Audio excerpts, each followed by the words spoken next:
Sharon Paterson, MD of Infinity Insurance, has to look after a lot of awkward purchases, from prized buffaloes to racehorses. And she joins us today to talk about this interesting topic.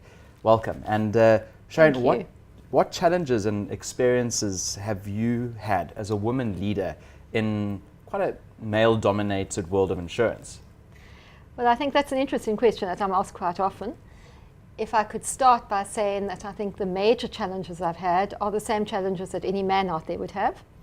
Dealing in an insurance market which is highly competitive, dealing in an area where the devaluation of the rand against the dollar is not helping the cost of motor repairs, and where the insurance industry as a whole has taken quite a knock on catastrophes, on hailstorms, earthquakes, and even freezing pipes in the northwest from the cold. And so same challenges that any man in the same job would face. That aside, I think that it is still more difficult for a woman to make it into middle management than a man. I think that most senior managers and most boards in South Africa are still male dominated. But once you've made it past that middle management, then you're treated the same as anyone else. And I'm sure there's a lot of banter that goes on between you and your colleagues in that kind of environment.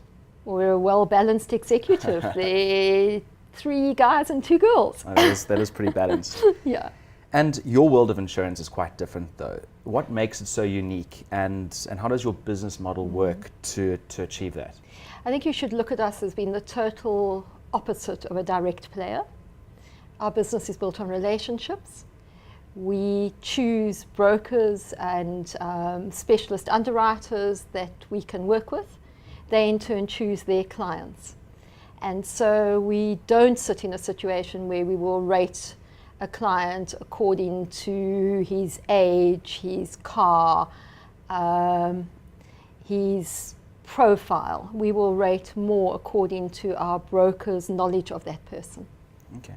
And what insights would you have in terms of insuring these big ticket items, like a multi-billion rand bull that's being auctioned off for breeding purposes? A buffalo bull. A buffalo bull.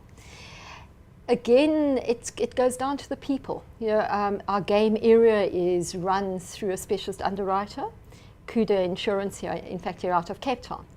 And they in turn have got marketers who are part of the game industry, who know what they're doing, who own game themselves. And fundamental are things like when it's been transported, who the seller is, who the buyer is. That's more important than what the animal is. And I think what one's also got to look at in terms of these big item animals is that there's more demand than there is supply of them at the moment. And so they're really important to their owners. And their owners really look after them. Okay. Again, obviously, we reinsure a lot of that out, mainly into Lloyd's in terms of the game. And you also insure things like music events and extreme sport events. What criteria do you look at before insuring an event like that? We're just moving into that area. We have 2 specialists in that area. We have a lady running the branch of Infinity called Risk, who writes the liabilities. And then we have a centre underwriting managers who specialise in anything to do with hospitality. They know their market, they know the people, they know who have the staff that are good. And so again, it's that low level underwriting. You pride yourself on being local. Yes. How does this help with competition like Lloyd's of London, who you mentioned earlier? We know the market. We know who we're dealing with. It also helps in terms of our client base. Our clients can walk into our offices, they can see us. We're available, we're accessible. We're not sitting on the other side of the ocean. Having said that, in many ways, as a local South African insurer, we have the best of both worlds, in that most of our reinsurance support sits offshore, either in London or in Europe.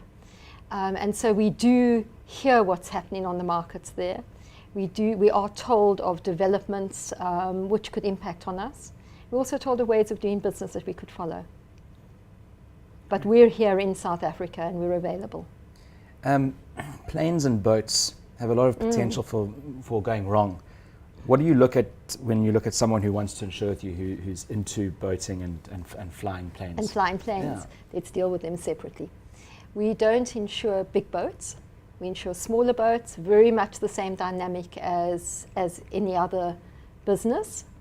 In terms of aircraft, slightly different. We do go for bigger aircraft. The main factor that we look at there is maintenance.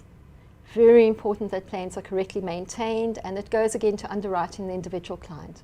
It goes to looking at that client and being sure that that client is maintaining his aircraft and that he can afford to maintain the aircraft.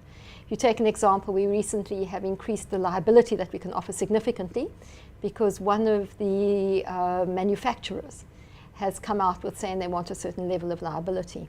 And we've looked at it and we've said it's really important to us that we're insuring clients who can afford to buy new planes, because then they'll be able to afford to service and maintain their existing fleet. Sure. And so we've increased our liability limits to enable us to play in that market, to continue to play in that market.